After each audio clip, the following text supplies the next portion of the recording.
या बातमीपत्राचे प्रमुख प्रायोजक प्लॅटिनम मॉल इंद्रधनु सोलापूर। सोलापुरातील सर्वात प्रतिष्ठित इंद्रधनु सोसायटीचा नवीन भव्य कमर्शियल प्रोजेक्ट आता रेल्वे स्टेशनच्या अगदी शेजारी शहराच्या मध्यवर्ती ठिकाणी। दर्शकांनो, आता पाहूया एक महत्त्वाची बातमी। सोलापुरातील एमआयडीसी पोलीस ठाण्याच्या तपास अधिकाऱ्यांनी फिर्यादी डॉक्टर आदर्श मेहता सह सचिव शेठ सकाराम नेमचंद जैन औषधालय ट्रस्ट यांच्याशी संगनमत करून तपासादरम्यान कोणताही सबळ पुरावा मिळत नसल्याने फिर्यादीला खोटी फिर्याद दिल्याच्या संभाव्य कारवाईपासून वाचवण्याकरिता खोटा पुरावा तयार केला आणि गुन्हा सिद्ध करण्यासाठी बनावट दस्तऐवज वापरून संबंधित न्यायालयात सादर केलं। या अनुषंगाने एमआयडीसी पोलीस स्टेशन मधील हा धक्कादायक प्रकार घडला आणि यामुळे सोलापुरातील एका महिला डॉक्टरवर अन्याय झालाय। या अन्यायाविरोधात जिल्हाधिकारी कार्यालयाजवळील पूनम गेट येथे प्रांजल कुलकर्णी यांनी एक दिवसीय लाक्षणिक उपोषण केलं। या उपोषणाविषयी अधिक माहिती त्यांनी द न्यूज प्लसशी बोलताना दिली। हा बनावटीकरणाचा प्रकार कायद्यातील तरतुदीनुसार अतिशय गंभीर गुन्हा मानला जातो। या प्रकारामुळे पोलिसांच्या कार्यपद्धतीवर प्रश्नचिन्ह उभं राहिलं आहे। याहून गंभीर म्हणजे एका पोलीस अधिकाऱ्यानंच या प्रकरणातील एका महत्त्वाच्या साक्षीदाराचा जबाब बदलण्यासाठी सुट्टीवर असलेल्या एपीआय नीलम घोरपडे यांच्या बनावट सहीचा वापर केला। एपीआय नीलम घोरपडे यांची ही सही बनावट असल्याचा पुरावा न्याय वैद्यक प्रयोगशाळेच्या अहवालातून मिळाला आहे। डॉक्टर प्रज्ञा कुलकर्णी यांनी या गंभीर प्रकरणाची तक्रार 13 ऑक्टोबर 2025 रोजी पोलीस आयुक्तांकडे केली होती। 17 ऑक्टोबर रोजी देखील पोलीस महासंचालक यांना याबाबतची तक्रार केली आहे, मात्र यावर अद्याप कोणतीही ठोस कारवाई झाली नाही। ही गोष्ट अतिशय धक्कादायक आहे। तपास अधिकाऱ्यांकडून निष्पक्ष आणि प्रामाणिक तपासाची अपेक्षा असते, पण त्यांनीच अशी बनावटगिरी केली तर नागरिकांनी विश्वास ठेवायचा तरी कोणावर? कायद्याचा आधार घ्यायला गेलं तर इथेच कायद्याची पायमल्ली होताना दिसते, अशा संतप्त प्रतिक्रिया उपोषणकर्ते प्रांजल कुलकर्णी यांनी द न्यूज प्लसशी बोलताना व्यक्त केल्या।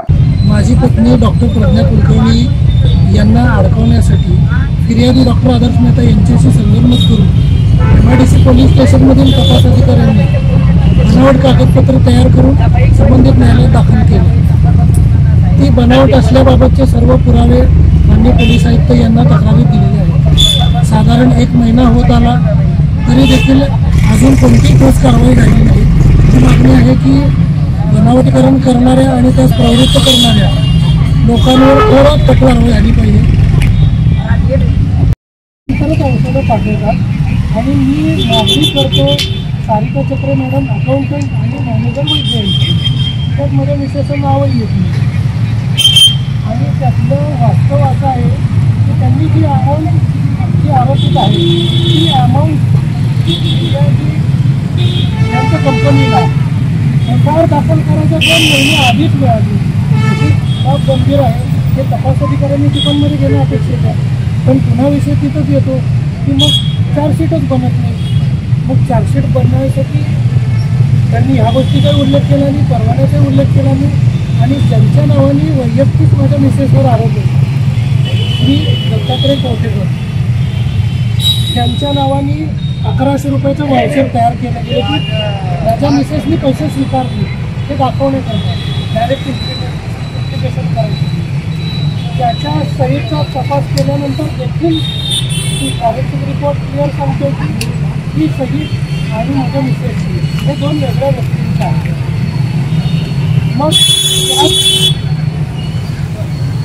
कवठेकरांचा जेव्हा जबाब झाला त्यांनी ते पुराव्याशी सिद्ध केलं की हा जो आरोप आहे हा कसा खोटा आहे आणि जी काय त्यांची कागदपत्रे साधारण 100-200 पानं पुरावा म्हणून त्यांनी तपासताना दिली। याचा मूळ जबाबदार आहे ती देखील तपास अधिकाऱ्यांनी जोडलेली पुरावा नष्ट केला, कारण ती जोडली तर पुन्हा तिथे दिसली चार्जशीटच बनत नाही।